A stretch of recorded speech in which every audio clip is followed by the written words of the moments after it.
El Mediocentro con Alan Krastoviak.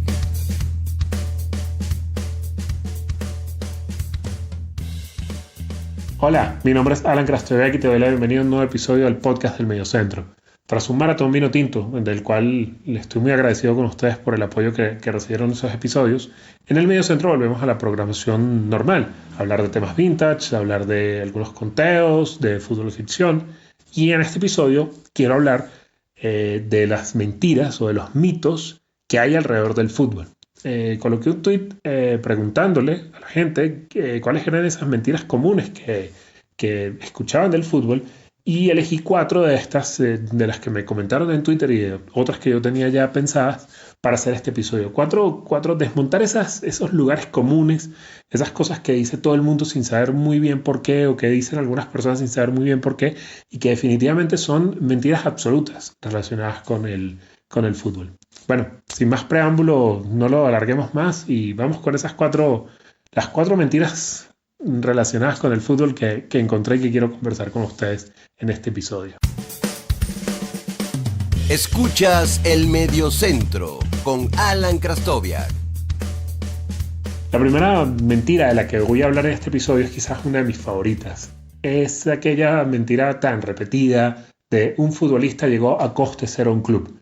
Básicamente no es que sea una mentira totalmente, pero como lo enfocan, sí lo es. Ningún futbolista llega a un club a coste cero. Lo que no llega es con pago de traspaso, o sea, llega sin que se pague un traspaso por él, porque el futbolista está libre porque su contrato expiró. Sin embargo, lo que no se publica de esas operaciones es que lo que no se paga de traspaso muchas veces termina pagándose como prima del futbolista. Obviamente no es el mismo monto, no son las mismas cantidades, pero sí es muy importante el valor que se paga para que el futbolista firme con el equipo. Es decir, aparte de su sueldo que se le da una compensación, un bono, una prima, un valor en dinero en el momento de la firma para cerrar el negocio, básicamente. Lo que no se pagó en la transacción pagándose al club de origen se le termina pagando al futbolista y muchas veces gran parte de ese dinero le queda también a la gente. Entonces aquello de futbolista a coste cero definitivamente no existe. Y adicionalmente hay otro tema que es como el futbolista llega, digamos, sin pago de traspaso, digamos no, llega sin costo de traspaso, entonces muchas veces eso se ve reflejado en el sueldo que termina recibiendo el jugador. El sueldo se puede ver aumentado en varios millones de dólares, en varios miles de dólares, por la posibilidad de no haber pagado un traspaso por él. Entonces, lo primero que tenemos que desmontar es aquello de el futbolista llegó gratis. No, eso no existe, nunca llegan gratis. Lo otro también, relacionado con esta expresión, es aquello del futbolista que no tiene costo. Es decir, como cuando tú subes un futbolista de la cantera al primer equipo, ese futbolista se lo gratis, está a costo cero en la plantilla en el primer equipo. También es falso. ¿Por qué? Porque el equipo ha invertido dinero en ese futbolista y eventualmente, en algunas ocasiones, y eso se hace más común en el pasado reciente, los equipos pagaron para llevar ese futbolista a su cantera. Vamos a poner el caso de un futbolista por el cual no pagaron nada, por el cual no hicieron un aporte económico para traerlo desde otro club. El equipo invirtió una cantidad de dinero durante muchísimos años en la manutención o en el crecimiento de ese futbolista dentro de las estructuras del club y definitivamente hay un costo. Por eso es que existe aquello de los derechos de formación, para precisamente compensar a los equipos que hicieron ese esfuerzo económico para levantar un futbolista desde su edad más temprana hasta la edad en la cual está listo para la primera plantilla. La siguiente mentira es aquella de que el futbolista terminó fichando por un club pero contra su voluntad. Tampoco, esto no existe. ¿Cómo se da normalmente esta situación? Bueno, el equipo, pueden pasar 2 cosas. O el jugador llega a un acuerdo con un club para jugar en ese equipo y si todavía tiene contrato, los 2 clubes deben ponerse de acuerdo para que el fichaje se dé, o entre clubes llegan a un acuerdo para el fichaje de un futbolista y luego el jugador tiene que ponerse de acuerdo en el contrato con el equipo. Si esto último no pasa, en el caso de que 2 equipos se pongan de acuerdo, el futbolista no se va a marchar, el futbolista no puede ir obligado a un club porque simplemente tiene que acordar un contrato, y si no lo acuerda, pues simplemente se queda en su club de origen o en el club en el que está en ese momento. A partir de cierto nivel, los futbolistas eligen dónde jugar. Y eso es algo que no es un nivel tampoco tan alto. O sea, cuando un futbolista ya tiene la oportunidad de manejar diferentes ofertas, el jugador siempre termina eligiendo el lugar en el que va a jugar o con el equipo con el que quiere jugar. Y esto es mucho más cierto conforme sube el nivel del futbolista. El futbolista de élite termina decidiendo dónde quiere jugar y los clubes tienen que ponerse de acuerdo entre ellos. Un caso muy particular o un caso emblemático de esto es cuando David Beckham abandona el Manchester United. El United alcanza un acuerdo con Joan Laporta, que era candidato a la presidencia del Barcelona, para el traspaso de Beckham, pero como Beckham no quería ir al Barcelona, termina yendo al Madrid. Y el club, el Manchester, que efectivamente ya quería vender al futbolista, tiene que ponerse de acuerdo con el Madrid para hacer la venta, que era donde el jugador realmente quería terminar jugando. Obviamente, el grueso de los futbolistas o una gran parte de los futbolistas del mundo no tienen esta potestad, porque esa es otra gran mentira que no está, digamos, incluida en este episodio, pero que la puedo mencionar en esta ocasión, que es que todo el mundo piensa que todos los futbolistas ganan muchísimo dinero. Y hay un gran grueso de los profesionales del fútbol que no son millonarios y que muchas veces tienen problemas económicos eh, acrecentados por situaciones como la pandemia, porque son futbolistas que no tienen ingresos muy grandes y que dependen de mantenerse jugando. Entonces, eso de que el futbolista va contra su voluntad del club, eso no existe. Los futbolistas no son esclavos y tienen una posibilidad de decir o decidir. ¿Qué es lo que puede pasar? Que el equipo le diga, ok, yo necesito venderte, quiero venderte, no te quieres ir a este club, tráeme una oferta. Y muchas veces esas ofertas llegan a través del agente del jugador. El agente es el que termina entregándole al club de origen las posibilidades de a dónde puede ir el futbolista. El club dice, yo no quiero contar más contigo, quiero venderte, y el futbolista termina trayendo ofertas para ponerse de acuerdo con el club.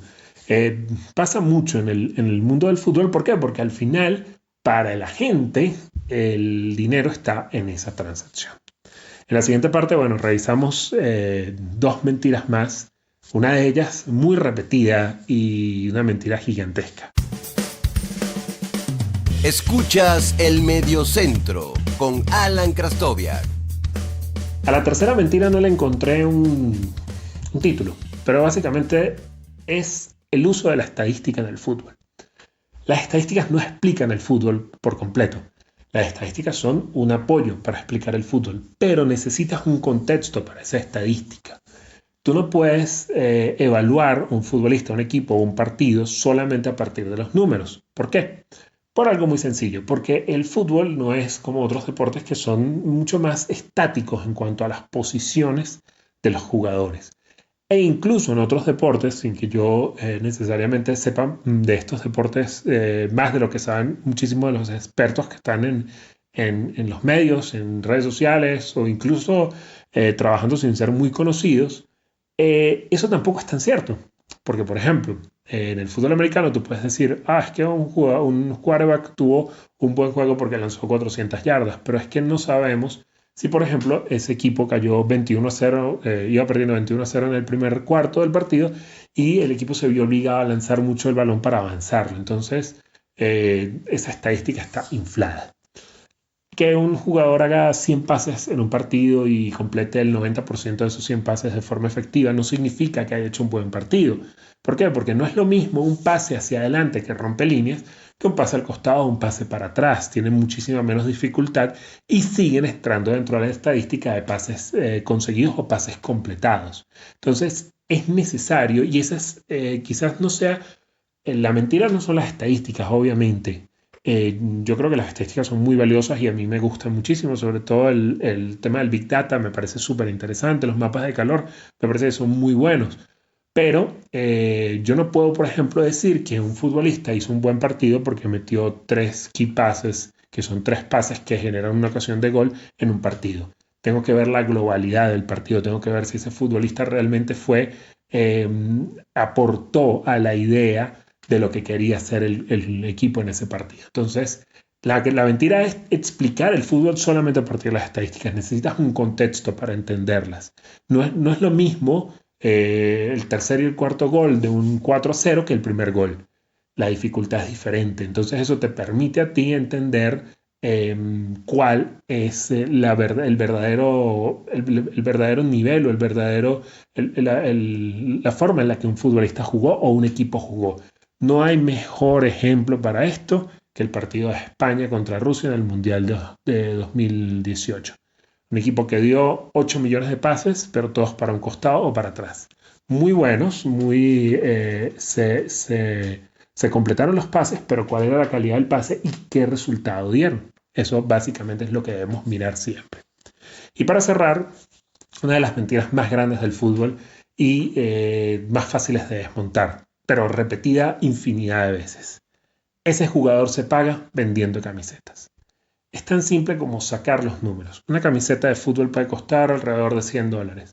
De esos $100, aproximadamente al equipo le llegan el 10% del valor. ¿Por qué? Porque la ganancia de la venta de una camiseta de fútbol es aproximadamente el 20% que la comparten el club y el fabricante de la indumentaria. Eso quiere decir que para tú pagar un fichaje de un futbolista de altísimo nivel que vende muchísimas camisetas, tienes que vender aproximadamente 1 millón de camisetas para poderte ganar $10 millones, ¿no? 1 millón de camisetas por $10 que te quedan, son $10 millones y las matemáticas no me están fallando. ¿Qué quiere decir eso? Que tienes que vender una cantidad ingente de camisetas para poder pagar un fichaje. Y resulta que los equipos que más camisetas venden en el mundo en los últimos años venden alrededor de 1,5 millones de camisetas. Es decir, que un equipo que vende muchísimas camisetas vende 1,5 millones de todo el equipo. Y estamos pretendiendo que de un solo futbolista vendas como 1 millón de camisetas para poder medianamente cubrir los costos de un fichaje. Entonces, definitivamente es una mentira gigantesca y muy fácil de desmontar que un fichaje de un gran jugador se paga con camisetas. Hay un caso puntual que es el de Cristiano Ronaldo. Durante todo el tiempo que estuvo Cristiano Ronaldo en el Real Madrid vendió, según algunos datos que encontré, más de 1 millón de camisetas de Cristiano Ronaldo e ingresó muy buen dinero por él. Pero ese es un solo caso de todos los fichajes que se dan en el mundo. Y obviamente esa capacidad para vender camisetas está al alcance de muy pocos futbolistas en el mundo, por no decir prácticamente de ninguno. Bueno, les agradezco muchísimo que hayan escuchado este episodio. Espero que les haya gustado, que lo hayan disfrutado. Si tienen algunas otras mentiras que sepan del fútbol, bueno, está el hilo en Twitter. También lo pueden dejar en los comentarios, en la cajita de comentarios en YouTube. O me lo pueden mandar por un mensaje al Instagram del proyecto. Recuerden que pueden encontrarme en Twitter, @alan_l_ha, y pueden encontrar el Instagram de este proyecto simplemente @elmediocentro. Les agradeceré mucho que puedan suscribirse a este podcast y que lo compartan con alguien si les gusta. Será hasta una próxima oportunidad.